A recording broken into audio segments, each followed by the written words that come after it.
नमस्ते दोस्तों। तो आज का हमारा टॉपिक है बौद्ध धर्म। हम लुसेंट की इतिहास की ये जो सीरीज़ चल रही है इसी को हम कंटिन्यू रख रहे हैं और बौद्ध धर्म से जितने भी प्रश्न बनते हैं इंपॉर्टेंट और उनके अलावा भी जो भी फैक्ट है उनके ऊपर डिटेल से डिस्कस करेंगे। तो आइए इसको शुरू करते हैं। सबसे पहला ही प्रश्न है आपसे कि बौद्ध धर्म के संस्थापक कौन है? गौतम बुद्ध। गौतम बुद्ध को क्या कहा जाता है? लाइट ऑफ एशिया, मतलब एशिया का पोच, ऐसा कुछ। ज्योतिपुंज। ज्योतिपुंज, लाइट ऑफ एशिया, ये प्रश्न इंपॉर्टेंट है। प्रश्न ऐसे आता है कि लाइट ऑफ एशिया या फिर एशिया का ज्योतिपुंज किसे कहा जाता है? गौतम बुद्ध को कहा जाता है। ठीक है, आपको बताना है कि गौतम बुद्ध का जन्म कहाँ पर हुआ था? लुम्बिनी में हुआ था। कब हुआ था? ये हुआ था 563 ईसा पूर्व। 563 ईसा पूर्व में हुआ था। अच्छा, इनके पिताजी का नाम क्या था? शुद्धोधन। इनकी माताजी का नाम? माया देवी था। अच्छा, इनके जो माताजी थी माया देवी, उनकी मृत्यु हो गई थी इनके जन्म के 7 दिनों बाद हो गई। तो इनका पालन पोषण इनकी दूसरी माँ ने किया था, गौतमी प्रजापति। उनका नाम था गौतमी जी, गौतमी प्रजापति। अच्छा, जो गौतम बुद्ध थे उनके बचपन का नाम क्या था? सिद्धार्थ। और वो महावीर का वर्धमान। हाँ, महावीर स्वामी के था वर्धमान। ठीक है। अच्छा, गौतम बुद्ध का विवाह कितने साल की उम्र में हो गया था? 16 साल की उम्र में। 16 साल की उम्र में हो गया था। किसके साथ हुआ था? यशोधरा के साथ इनका विवाह हुआ था। ठीक है, इन दोनों में कंफ्यूज नहीं होना है कि गौतम बुद्ध की जो पत्नी का नाम है वो है यशोधरा और महावीर स्वामी की जो माता का नाम है वो यशोदा। ठीक है। अच्छा, गौतम बुद्ध के एक पुत्र भी था, उनका नाम क्या था? राहुल था। ठीक है। अच्छा, तो जब गौतम बुद्ध घर से बाहर निकले थे सैर करने के लिए तो उन्होंने 4 चीज़ें देखी थी। उनका क्रम बताना है आपको। एक तो बूढ़ा व्यक्ति, एक बीमार व्यक्ति, एक सन्यासी, एक शव और एक सन्यासी। ठीक है। अच्छा, जो गौतम बुद्ध थे उन्होंने कितने वर्ष की उम्र में ग्रह त्याग कर दिया था? 29 वर्ष की उम्र में। 29 वर्ष की उम्र में, जिसे बौद्ध धर्म में महाविनिष्क्रमण। ग्रह त्याग को क्या कहा जाता है? महाविनिष्क्रमण। ठीक है। अच्छा, गौतम बुद्ध ने ग्रह त्याग करने के बाद वैशाली में किससे सांख्य दर्शन की शिक्षा ग्रहण की? ये नहीं, आलार कलाम, जो उनके प्रथम गुरु थे। आलार कलाम। प्रश्न ऐसे भी आ सकता है कि गौतम बुद्ध के प्रथम गुरु कौन थे? आलार कलाम। ठीक है। और ऐसे भी आ सकता है कि गौतम बुद्ध ने सांख्य दर्शन की शिक्षा आलार कलाम ने कहाँ पर ली? वैशाली में ली। अच्छा, आलार कलाम से शिक्षा लेने के बाद है ना गौतम बुद्ध राजगीर चले गए थे। तो वहाँ पर उन्होंने शिक्षा किससे ग्रहण की? इनका नाम है रुद्र करामपुत्र। ठीक है। अच्छा, गौतम बुद्ध ने कितने साल की कठिन तपस्या की बिना अन्न जल के? 6 साल। 6 साल की तपस्या के बाद कितने वर्ष की उम्र में उनको ज्ञान प्राप्त होगा? 29 और 35 कि 29 साल में उन्होंने ग्रह त्याग किया था। 6 साल तो 35 साल में 35 साल की उम्र में उनको ज्ञान की प्राप्ति हो गई थी। कहाँ पर हुई थी? बोध गया। अच्छा, कौन से पेड़ के नीचे? पीपल के वृक्ष के नीचे, जिसे अब बोधि वृक्ष भी बोला जाता है। ठीक है। अच्छा, कब हुई थी उनको ज्ञान की प्राप्ति? मतलब उस दिन क्या तिथि थी? पूर्णिमा थी। इनके ये एक फैक्ट है कि गौतम बुद्ध का जन्म भी पूर्णिमा को हुआ था, ज्ञान की प्राप्ति भी पूर्णिमा को हुई और उनकी मृत्यु भी पूर्णिमा को ही हुई थी। ठीक है। तो इसी वजह से है ना जो बौद्ध धर्म का सबसे पवित्र ये बोलते हैं उसको त्योहार। प्रमुख त्योहार इसको मानते हैं, पूर्णिमा को। अच्छा, तो गौतम बुद्ध को जो ज्ञान की प्राप्ति हुई थी वो कौन सी नदी के किनारे हुई थी? वो फल्गु नदी के किनारे हुई थी। एक और नाम है शायद इसका, यही फल्गु नदी कुछ। हाँ, निरंजना है। निरंजना या फिर फल्गु नदी के किनारे हुई थी। अच्छा, जो बुद्ध धर्म गौतम बुद्ध थे उन्होंने उपदेश दिए थे ज्ञान प्राप्ति होने के बाद, तो कौन सी भाषा में दिए थे? पाली में दिए थे। और महावीर स्वामी ने प्राकृत में दिए थे। ठीक है। अच्छा, एक प्रश्न बहुत से बार पूछा गया है कि गौतम बुद्ध ने अपना पहला उपदेश कहाँ पर दिया था? सारनाथ में दिया। पाली में दिया था। हाँ, सभी पाली में दिए उन्होंने। ठीक है।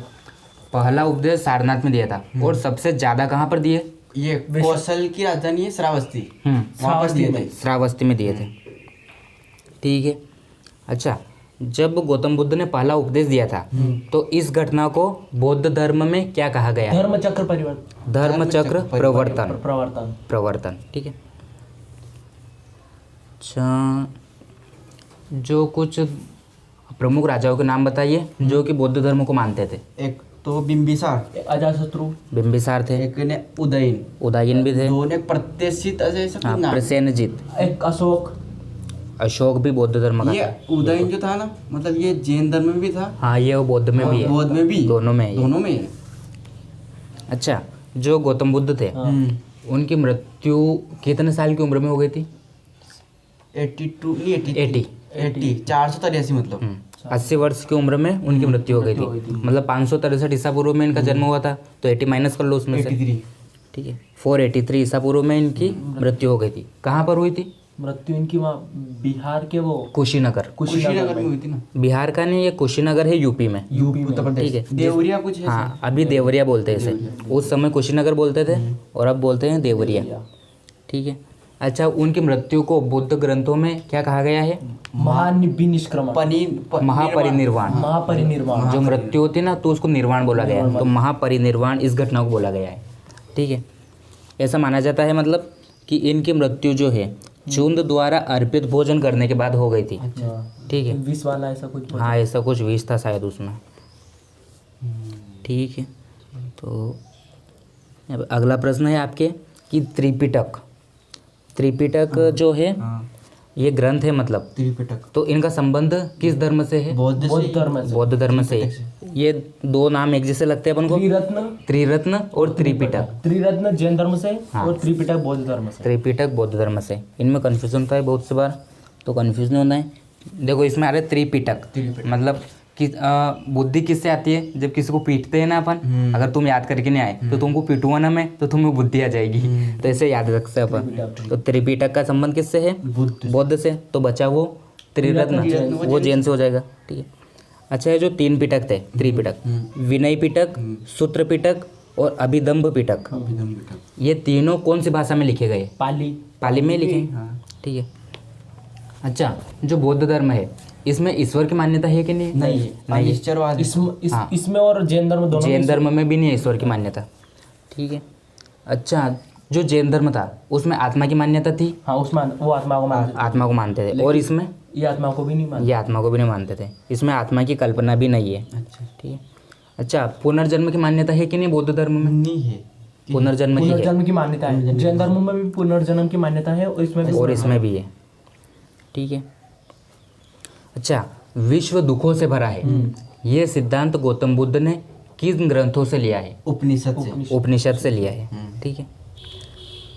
अच्छा, जो बुद्ध अनुयायी थे वो दो भागों में विभाजित थे।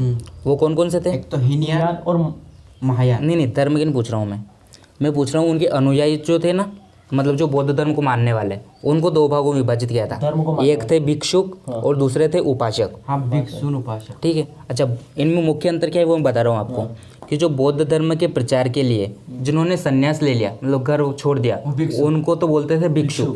और जिन्होंने मतलब बौद्ध धर्म तो अपनाया लेकिन वो संन्यास नहीं लिया, घर पर ही है वो, तो उनको बोलते थे उपासक। ठीक है। अच्छा, बौद्ध संघ में शामिल होने के लिए न्यूनतम उम्र सीमा कितनी थी? 15 वर्ष। कम से कम 15 वर्ष के बाद ही आप उसमें शामिल हो सकते थे। ठीक है। अच्छा, जो बुद्ध धर्म है वो दो शाखाओं में बढ़ गया था, है ना? कौन कौन सी थी वो? हीनयान और महायान। ठीक है। बौद्ध धर्म के महायान संप्रदाय का आदर्श कौन है? मतलब बोधिसत्व। ठीक है। लेकिन जो बौद्ध धर्म जो बटा था चारों संगतियां होने के बाद, चारों संगति हुई थी इसकी लास्ट, और उसके बाद फिर बटा था। ठीक है। तो इसकी चारों संगतियां मैं पूछ लेता हूँ आपसे, ये भी इम्पोर्टेंट है कि पहली बौद्ध संगति कब हुई थी? 463 राजगृह में हुई थी। पहली हुई थी 463 में, मतलब उनकी मृत्यु हुई थी ना उसी साल पहली बौद्ध संगति हुई थी 483 है ना। 483 ईसा पूर्व में हुई थी राजगृह में। और अजातशत्रु था उस टाइम। हाँ, उस टाइम पे राजा कौन था? अजातशत्रु। अच्छा, दूसरी बौद्ध संगीति कब हुई थी? इसमें 100 माइनस करेंगे 383। हाँ, इसमें 100 माइनस कर लो। 383 ईसा पूर्व वैशाली, और उस समय राजा कालाशोक। अच्छा, तीसरी कब हुई थी आप बताओ? तीसरी पाटलिपुत्र में 263 कुछ ऐसा है। 255 255 ईसा पूर्व पाटलिपुत्र में हुई थी, और उस समय थे अशोक। अशोक ठीक। थे। और चौथी और अंतिम बौद्ध संगीति कब हुई थी? वो ईस्वी चला था ना पहली, ओ ओके, ईस्वी की पहली शताब्दी में। ईस्वी की पहली शताब्दी को। ये कुंडलवन में हुई थी, कुंडलग्राम। और राजा कौन थे? कनिष्क। कनिष्क थे। कुंडल में भी कार है, और कनिष्क के सामने कार से आ रहा है। हाँ, ऐसे भी याद रख सकते हैं अपन।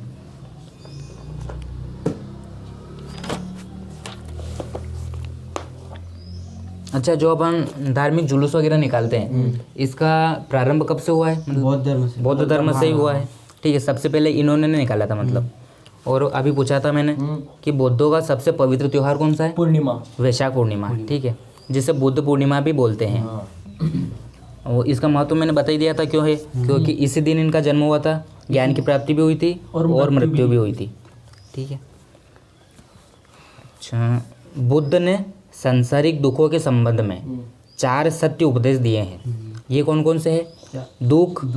दुख समुदाय, दुख निरोध, और दुख निरोधगमिनी प्रतिपदा। ठीक है। और इन दुखों से मुक्त होने के लिए इन्होंने कितने मार्ग बताए हैं? 10 अष्ट मार्ग, मतलब 8 मार्ग बताए हैं। कि मतलब ये 8 तरीके आप कीजिए, 8 उपाय कीजिए, तो आप इन दुखों से दूर हो सकते हैं। ये कौन कौन से थे? सम्यक दृष्टि, सम्यक संकल्प, सम्यक वाणी, सम्यक कर्पांत, सम्यक आजीव, सम्यक व्यायाम, सम्यक स्मृति, और सम्यक समाधि। ठीक है, ये 8 मार्ग बताए उन्होंने इन दुखों से दूर होने के लिए। ये प्रश्न आता है कि बुद्ध ने, मतलब गौतम बुद्ध ने कितने मार्ग बताए हैं दुखों से? 8 मार्ग बताए। ठीक है। अच्छा, जो भी इन 8 मार्गों का पालन करता है, उसके उपरांत मनुष्य की तृष्णा भावना नष्ट हो जाती है, और उसे निर्वाण प्राप्त हो जाता है। ठीक है। अच्छा, बौद्ध धर्म जो है उसका परम लक्ष्य क्या है? निर्वाण प्राप्त करना। ठीक है, जिसका अर्थ है दीपक का बुझ जाना। मतलब कि जीवन मृत्यु का जो चक्र होता है उससे मुक्त हो जाना। ठीक है। बुद्ध ने निर्वाण प्राप्त को सरल बनाने के लिए कितने शील बनाए हैं? 10 शील बनाए। ठीक है। मार्ग 8 और शील 10 है। मतलब वो दुखों से दूर होने के लिए तो 8 मार्ग बताए हैं। ठीक है। और जो निर्वाण प्राप्त है उसके लिए 10 शील बताए हैं। ठीक है।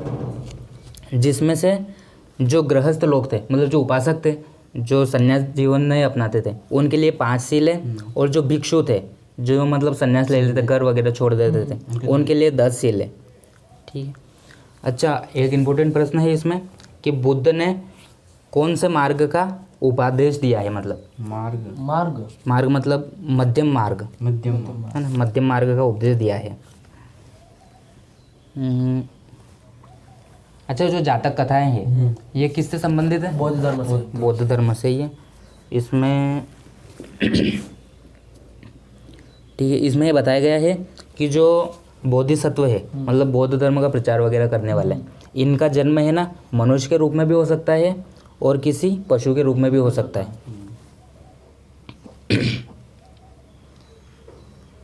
अच्छा, सर्वाधिक बुद्ध मूर्तियों का निर्माण कौन सी शैली में हुआ है? गांधार शैली में हुआ है। और जो बुद्ध की प्रथम मूर्ति है वो कहाँ पर मानी जाती है? वो मथुरा कला में मानी जाती है। मथुरा कला में। ठीक है, मथुरा कला के अंतर्गत बनी थी। प्रथम मूर्ति जो बनी थी वो मथुरा कला के अंतर्गत बनी थी, बाकी सब जो है गांधार शैली के अंतर्गत आती है। ठीक है, ज़्यादातर है गांधार शैली की, लेकिन प्रथम मूर्ति मथुरा कला के अंतर्गत बनी थी। ठीक है। अच्छा, और गौतम बुद्ध की 123 फीट ऊंची मूर्ति, ये कहाँ पर है? ये हिमाचल प्रदेश में है। ठीक है। अच्छा, भारत में उपासना की जाने वाली प्रथम मूर्ति किसकी थी? मतलब ये बौद्ध की थी, गौतम बुद्ध की थी। ठीक है। अगले इसमें आ रहे हैं कि जो बौद्ध धर्म से संबंधित मठ है, ये आपको बताना है कि कौन सा मठ किस स्थान पर, मतलब किस राज्य में है, ये बताना है आपको। तो टाबो मठ ये हिमाचल प्रदेश में है। एक है नामंगल, ये भी हिमाचल में है। एक हेमिस मठ हेमिस लद्दाख में। लद्दाख में हाँ तो जम्मू कश्मीर, वो हेमिस राष्ट्रीय उद्यान भी है, हाँ। तो उससे भी अपन याद रख सकते। लद्दाख जम्मू कश्मीर। ठीक है, जम्मू कश्मीर में। एक है थिक से मठ, ये भी जम्मू कश्मीर में। कश्मीर में ठीक से भी। एक है सासुर मठ, ये हिमाचल में। ये भी हिमाचल प्रदेश में। एक है मिड्रालिंग मठ, ये उत्तराखंड में है। उत्तराखंड। एक अगला है रूमेटक मठ, ये सिक्किम में। सिक्किम। एक इम्पोर्टेंट है तवांग मठ, ये कहाँ अरुणाचल पे? प्रदेश में। ये अरुणाचल में। तवांग में। ठीक है। अगला मठ है नाम ड्रालिंग मठ, नाम ये भी अरुणाचल में। ये कर्नाटक में। ये कर्नाटक में।